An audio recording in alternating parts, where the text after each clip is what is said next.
নমস্কার বন্ধুরা, মিনু ছোটো রান্নাঘরে সকলকে জানাই স্বাগত। আজ বাজার থেকে একটা বড় সাইজের ভেটকি মাছ নিয়ে এসেছে। ভেটকি মাছটা কেটে রান্না করব। আগে কেটে নিয়ে আসি, তারপর রান্নাঘরে এনে আপনাদের দেখাচ্ছি। বন্ধুরা, ভেটকি মাছটা কেটে ধুয়ে পরিষ্কার করে নিয়ে রান্নাঘরে চলে এলাম। মাছের পিসগুলো দেখুন, একটু মোটা মোটা হয়েছে কাটা। এতগুলো মাছ হয়েছে, যতগুলো লাগবে ততগুলো নেব আর বাকিটা রেখে দেব। এই মাছগুলো আজকে রান্না করব। কড়াই তেল চাপিয়ে দিয়েছি, মাছগুলোর মধ্যে নুন হলুদ মিশিয়ে আগে ভেজে নেব। মাছের মধ্যে দিয়ে দেবো অল্প একটু লঙ্কা গুঁড়ো, হলুদ গুঁড়ো, নুন। ভেটকি মাছটা আমি কালিয়া বানাবো আজকে, আলু দেবো না। নিমন্ত্রণ বাড়িতে যেমন সুন্দরভাবে রান্না করে সেইভাবেই আজকে আমি কালিয়াটা বানাবো। ভেটকি মাছের যে কোনো রেসিপি তো দুর্দান্ত লাগে, আমরা জানি। এইভাবে কালিয়া বানালেও কিন্তু খুব ভালো লাগবে। তেল ভালোভাবে গরম হয়ে গেছে, মাছগুলো এক এক করে দিয়ে দেবে।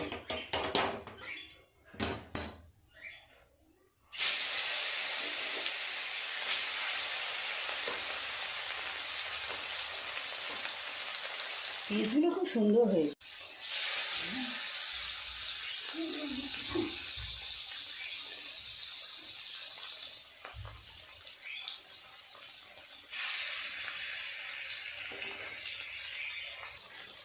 মাছগুলো উল্টে দেব, উল্টে দিয়ে ওপর পিঠটা ভালো করে ভেজে নেব।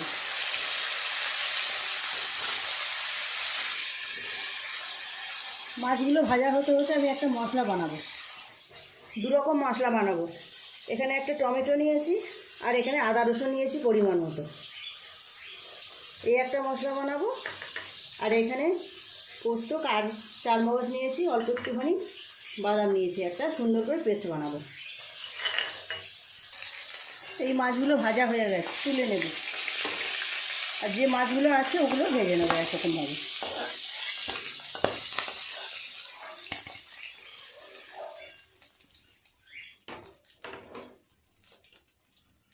আর দু পিস আছে।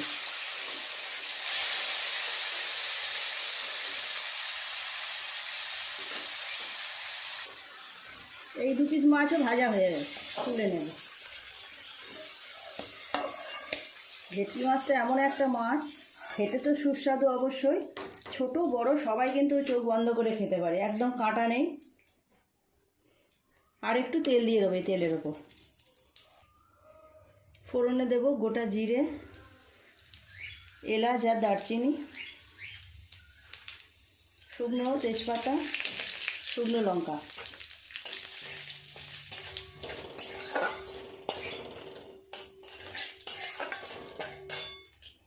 ফোড়নটা একটু নেড়ে চেড়ে নিয়েছি, পেঁয়াজ কুচি দিয়ে দেবো।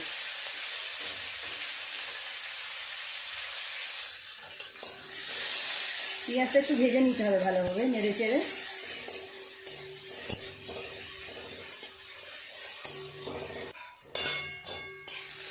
পেঁয়াজটা খুব ভালোভাবে নেড়ে চেড়ে ভেজে নিয়েছি। এর উপর দিয়ে দেবো আদা রসুনের বাটাটা।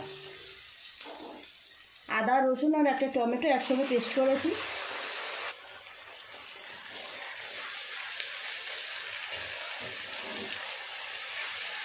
খুব ভালো করে সমস্ত কিছু নেড়েছে একটু কষিয়ে নেব।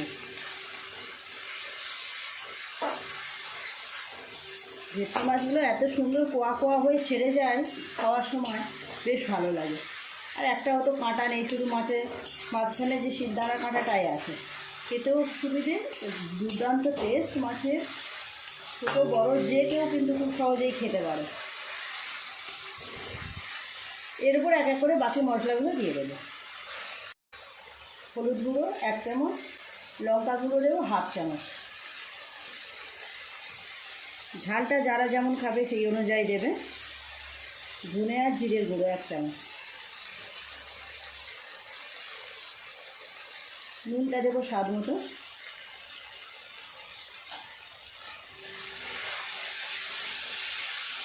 খুব ভালো করে কষাবো মশলাটা।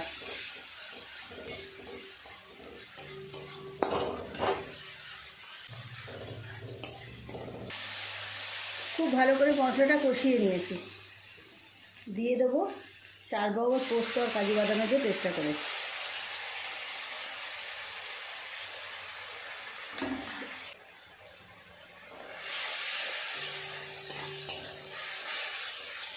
আর একটু সময় নিয়ে এইভাবে কষিয়ে নেব, তেল ছাড়া পর্যন্ত কষাবো এইভাবে।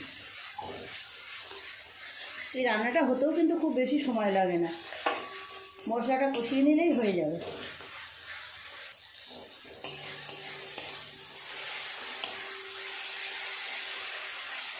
খুব ভালো করে মশলাটাকে কষিয়ে নিয়েছি, মশলা থেকে তেলও ছেড়ে গেছে। এই দেখুন পেঁয়াজগুলো খুব সুন্দরভাবে গলে গেছে। পরিমাণ মতো জল দিয়ে দেবো।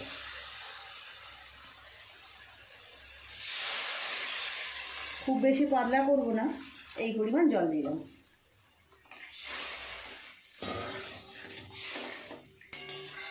ঝোলটা ফুটে গেলে তারপর ভাজা মাছগুলো এর উপর দিয়ে দেবো এক এক করে। ঝোলটা খুব সুন্দর টকবক করে ফুটছে, দিয়ে দেবো মাছগুলো।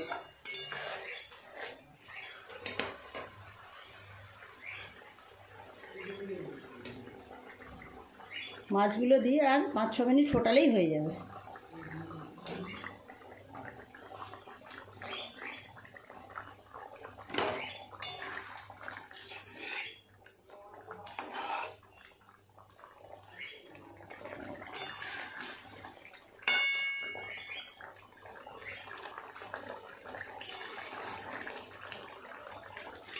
মাছ ভাজাগুলো দিয়ে আরও 5-6 মিনিট ফুটিয়ে নিয়েছি। ভেটকি মাছের কালিয়া পুরোপুরি রেডি, অন্য জায়গায় ঢেলে নেন।